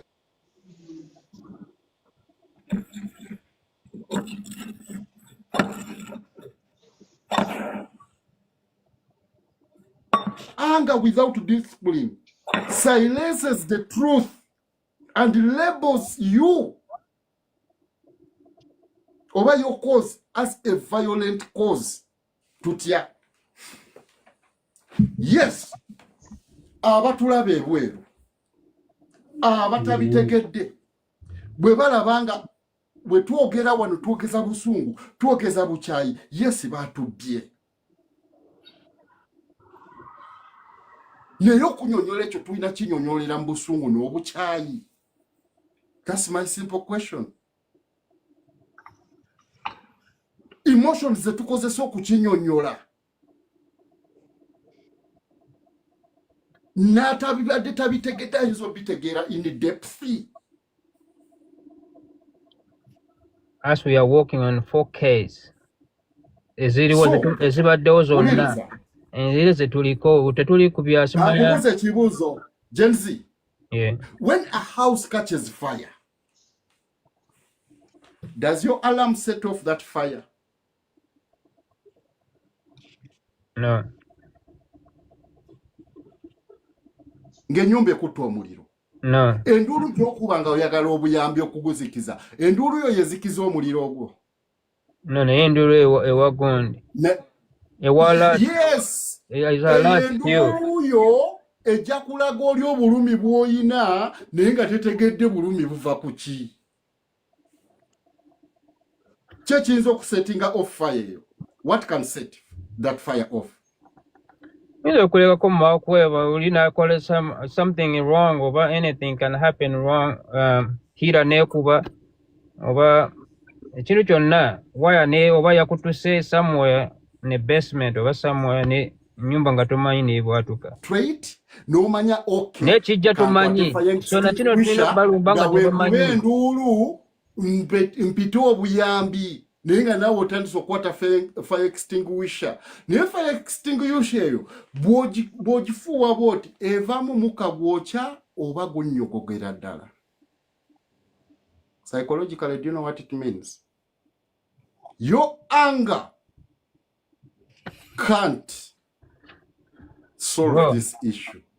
oyina okukulinga down kuba bw'okulinga down then you start planning bw'okulinga down oba osobola okustudinga step kijazaako your teaching is good naye kankubuulire one second abantu betubigambiramu leka mmaleyo okay go again.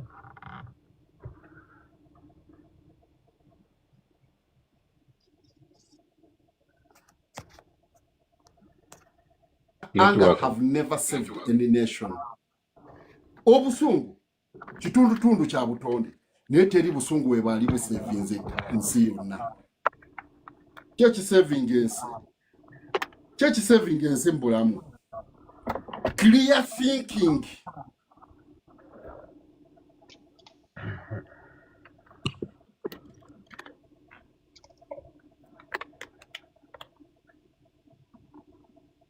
Thinking eyo zeze saving amawanga si ndulu sinakuyo kuba gwe buli gyoko mukaba ennaku gyoko mukaba oyo abitutuusako kyakwagaza talina kyakwagaza kirala olowooza akwagaza ssente.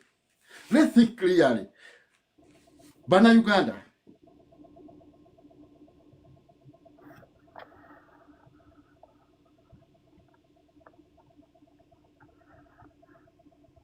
nation tuli ku crossroads. Ate yo moment tekwatagana na kubakulembeze. It's not all about leadership. Moment eno gye tulimu. Eno moment ekwatagana kufe bannansi ffenna abawamu. It's not a question of leaders. It's a question. It's a moral question. Question ya mpisa of how we can handle it morally. Netujamu ekisinga. It's a moral question. Kitwale kireke. Mpisa kire tugenda okozesa. Ekitegeeza empisa ze tulina okozesa. The discipline must be creating strategic movements, unity, ng'ate ne discipline ekulemberera ddala nga tetwerabidde goolu yaffe. Goolu yaffe si ya kibiina, ya ggwanga lyonna. How can you get all Ugandans on the street?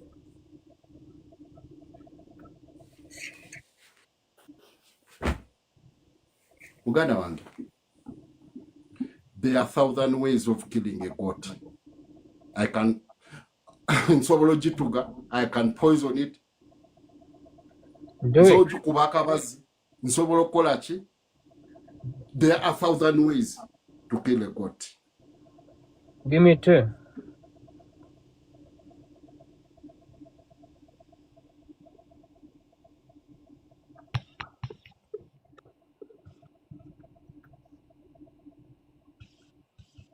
Tolowooza nga pesa lya saati. Who told you that the only way is to go to the street?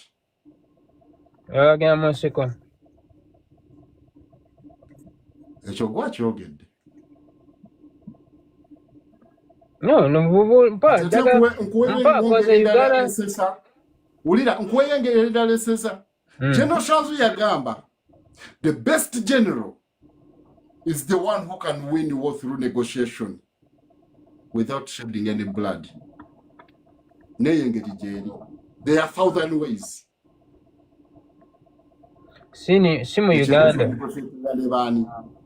Simu Uganda ko katenga buli omu abana Uganda ebiriwo mbo. Wakigezaako ne kigaana. Wale mirundi emeka.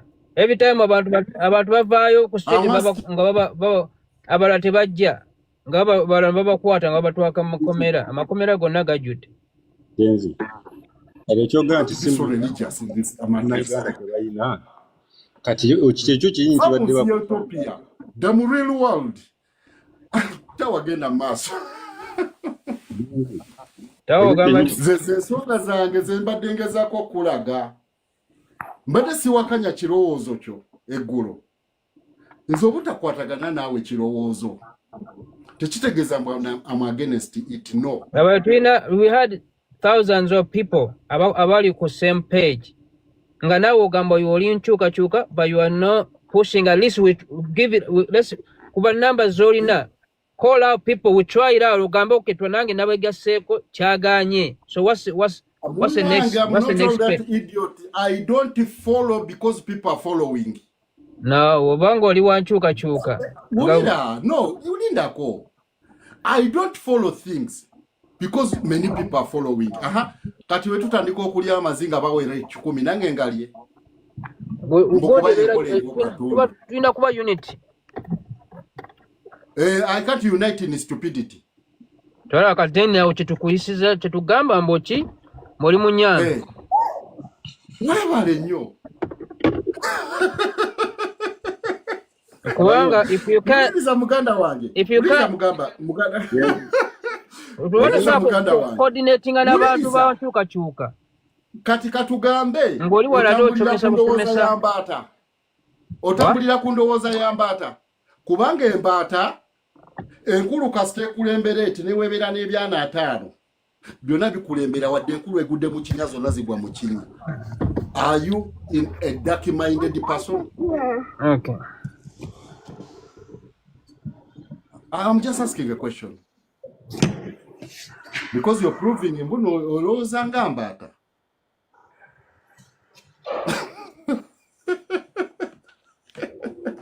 Bira vitu binyuma. Omanya buzibu tuyina bumu muganda wange Gen Z, tuyigirya ku mulimu. We are all students at work. Amazima geego. Chetugamba kugenda kuyigira ku mulimu.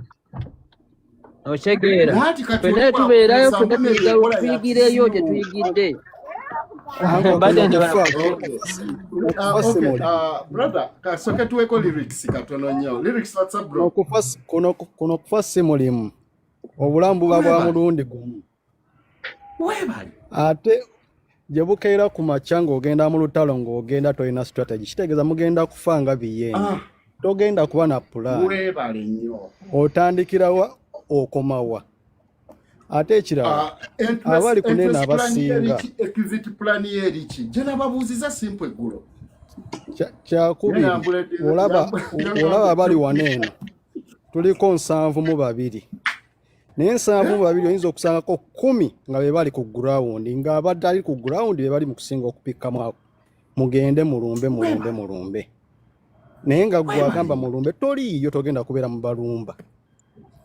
Ebbanga likiberedde wati singa mwagenze ne mutuula ne mufindinga we ne mugamba kati banaye twagala kulumba naye tutandikiddewa tukoma kisinga okuddayo n'okkaayana. Yes. Obuzibu kwagala kuwulira gwe kikyo oyagala bagambe n'otayagala kuwulira kiki kye banagambe ekituufu kyekivaako gwe noyita omuntu naye nga kyayogera mbotwala olubuto without any strategic planning. The exit, I mean the entrance and exit plan or the maintenance plan. Kubanga olaba n'abaleeta eŋŋombe eno kanoonye kabanje kola kyebbanga lye bakikoledde ate si baali badde ne plan kuba kino kyonna bakisuubira nda endi nti balina okukabba. The reality is lyrics, fe bagamba fe abatategeera abatabitegera mu butuufu bwabyo. The reality is we never understood the message. We just followed the message. Tulinga abagoberera eddiini. But His Excellency had a deep message gye yali tayinza kuleeta openly bw'atyo. Right. Bw'osinziira ku kye yasooka okwogera ng'agenda kwanjula eyo enkola. He told us tugenda mu kalulu kano. Naye I'm very sure tebajja kulangira nakawangula. Wabula tunoonya akalulu. Njagala ogoberera message ye from day one ng'anoonya akalulu. Wawulirako ng'ayogera ku manifesto ye. Wawulirako? Manifesto ya nupu teyakikonako. Wabula eimu ye yali yakuzuukusa abantu ku tulo twebabadde bebakidde ebbanga.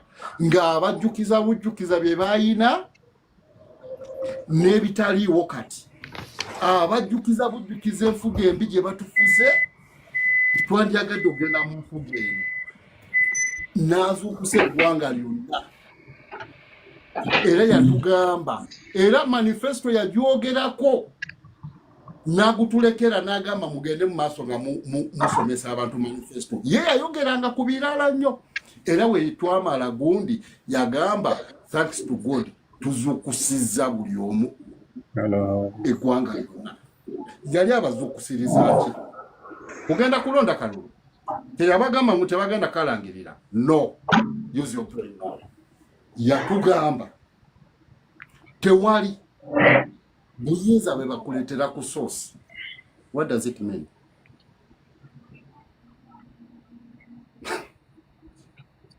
N'atugamba akalutu kagendamu tugenda kawangula mu very sure naye tebagenda tulangirira ekyo n'akimanya kati mwabalowooza mbuno mwamubyeko akalulu ke kyova olaba nga tali mu payini yonna goberera interview gye baamuwa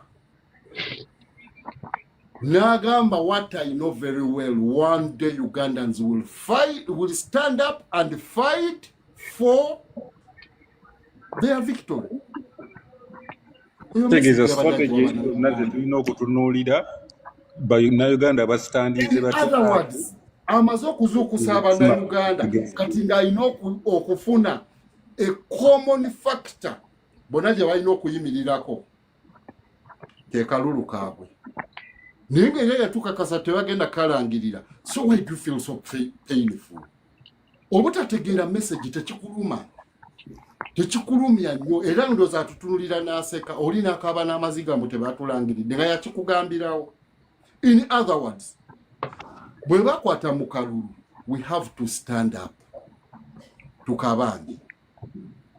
Naye waliwo gundi waliwo obuyinza bwe babanja obubanja gundi po obuyinza bwange.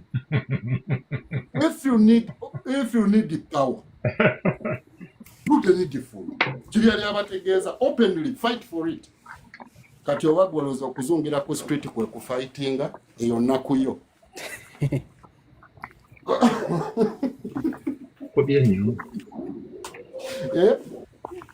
Naye bwe tubagamba ebituufu bagamba tuli banyampi. Kyova olabanga I look at him and I laugh. You understand? Jeno idi jebaleko sebo. Kale muganda wange nawe jebale. Ale sebo mbalamusiza mwenna nsaba kusubmittingako katono because because I'm going to be driving. Just nsaba kusubmittingako katono, then I will come back later. You're welcome, brother. So neyaza kakisa and mwenna abateeseza ate abakyateesa mwebale. Nyongera n'okubeebaza abalonda mwebale kuyita mu mwaka mweyo period 6 months myezi 6 n'okusukka mwebale gumiikiriza byonna n'okulonda mwebale kulonda. So to take us back a little bit, nze nabeeranga wano nga nzija nga ntera nnyo kwagala nnyo kudimandinga to explain to me the strategy eya protest vote. I remember General Idi was one of those who labored a lot to break it down for me. Naye nga atevaayo. But oluusi nga mumpita munyampi njikubreakingidde. Ngambe you labored a lot to break it down for me naye nga era tetegeerekeka, you know. But those people who are here, who used to be here on this platform, bachimanyi that I was one of those who really wanted clarity, because there was no clarity at all. And two, there were no indicators eziraga that Uganda was ripe for a protest vote. There were no any kind of indicators. For instance, ensinga egenda kukyuka through protest or through riots or through whatever means. The signs and indicators would be there, the strong ones. First of all, government would be scared of the people. Nga tebasobola okukwata muna Uganda ne bamusiba baali nga talina musango. For instance, when they went and wrapped all those people around Bobby Wine, they got to the man who was always next to Bobby Wine, Eddie Mutwe. Ne bamuteka mukomera and nothing happened. That alone could show you that Uganda is not yet ripe. Otherwise, they would not get someone like that. Ne bamuteka mukomera n'abeerayo and nothing happens. You know? Ne bakwata, is it Achileo? I think that's the name. They got all those people and nothing could happen. So like if the government is not scared of the people and the people are scared of the government, there's no way we're going to have change. There's no way we're going to have things work for the people. No services will be delivered to the people. That is how it is. The government should be scared of the people, not people being scared of government. So I was one of those people here who was consistently asking about the strategy. Ngamba, it is not clear. Ekintu ekirala kye nagamba, that any protest that is going to take government down, a government like the one of Museveni, to put it down, you have to be able to sustain it at least 4 weeks. 4 weeks, you have to sustain it at engeri high gear. You have to be able to sustain it. You have to be ready to go through all kind of torture and whatever. I don't see that Ugandans are ready to sustain a protest for over 3 weeks. We can say an example of what exactly happened in Tanzania, and nothing happened. Like people died, and the lady Naswearinga in. So you cannot just rally people to tell them, okay, now we are 200 or 1,000 people. Let's go on the streets. Are you going to sustain that for the next 2-3 weeks until the government is down? If you can't, don't rally people. Because That's the point. If you can't, don't rally them. Because most 200 are going to die and the situation doesn't change. Yet these people have died. So if there is no strategy to rally people to take down the government, don't do it. And there are signs zibaziraga that it is ripe, you know. There were no any signs. Then ekirala kyengenda okusembyayo kiri nti someone who is going to change this government agenda kuba muntu omu oba babiri, and that person is not going to be omuntu maybe amanyikiddwa nnyo. Ajja kuba muntu omu yeweeyo agambe, you know what, it is me, let me go and sit on the drawing board, and it can't be more than 3. It is going to be 2 people, oba muntu omu oba babiri ne bagamba, you know, we are only 2. Let's sit down on the drawing board, let's come up with a strategy. 2 people, bantu babiri kasita bisuka babiri nga byononese. Because that is kasita bisuka babiri bwe bati abali ku drawing board nga byononese ngo Others will just be followers. Yeah, for now, like how it's gonna start, someone has to sit on the drawing board. Ngabali babiri, bature, bagambe, you know what? How can we bring on change in Uganda? 2 people like this. Bajatula kwogera ng'omwami ono avuddeko. Kamalirize mzeyi, then inveko. Ndi kumpi. Like they are going to be 2 people. Babiri bwe bati. Batule oba bajja kuba batudde Tanzania oba bajja kuba batudde UK oba batudde Congo, anywhere, but they will come up with a strategy on how to change government, and those 2 people will do it by themselves and the others will join them later. That's how it's gonna be. Now if you muno the whole of Uganda, who is going to do that? Let's be realistic. Then the other thing that's gonna happen is that if that doesn't work, maybe it will be the army. Within the army, like baja kubayo banamaje omu mubbo babiri, they will say, you know what, this has to change. But they have to be very careful how they do it, you know, because Museveni's government has intelligence in and out, everywhere. You So, mean that you don't have intelligence? sorry? We don't have intelligence as Ugandans? When I say intelligence, itegeza magezi. I mean, yeah, like people working covertly. Correct. You think we don't have them? Do you have intelligence? General Idi, intelligence. What I mean, do you know Museveni's plans for tomorrow? Anyway, so we can go there. We can go there. We can go there. You don't know. Of course, you are suspecting like me. What you're suspecting is okay. We are suspecting Museveni agenda take a Muhoozi. How? Maybe he's going to make sure Muhoozi becomes the vice president because that's what the constitution says, and then he retires, right? In the next 1-2 years, and then of course the constitution says whoever is a vice president can become. Wish you were here. I wish you were here before.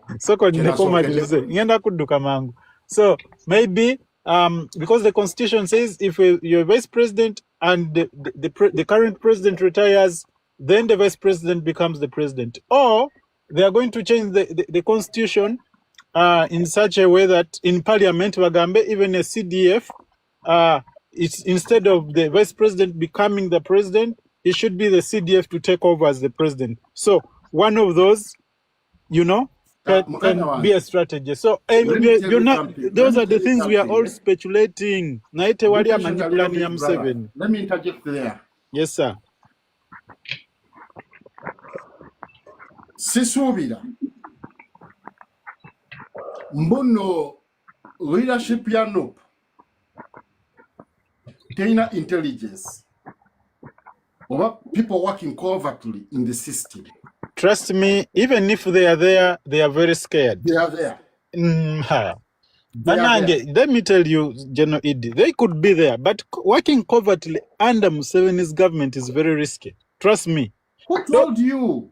Where are you? There is no intelligence. General Idi, Wagambi, do you know how many exile. people are tired of this government? Do you know yes, that? but they will not come out and say, you know what, I'm going to be covert, because you are going to be exposed easily.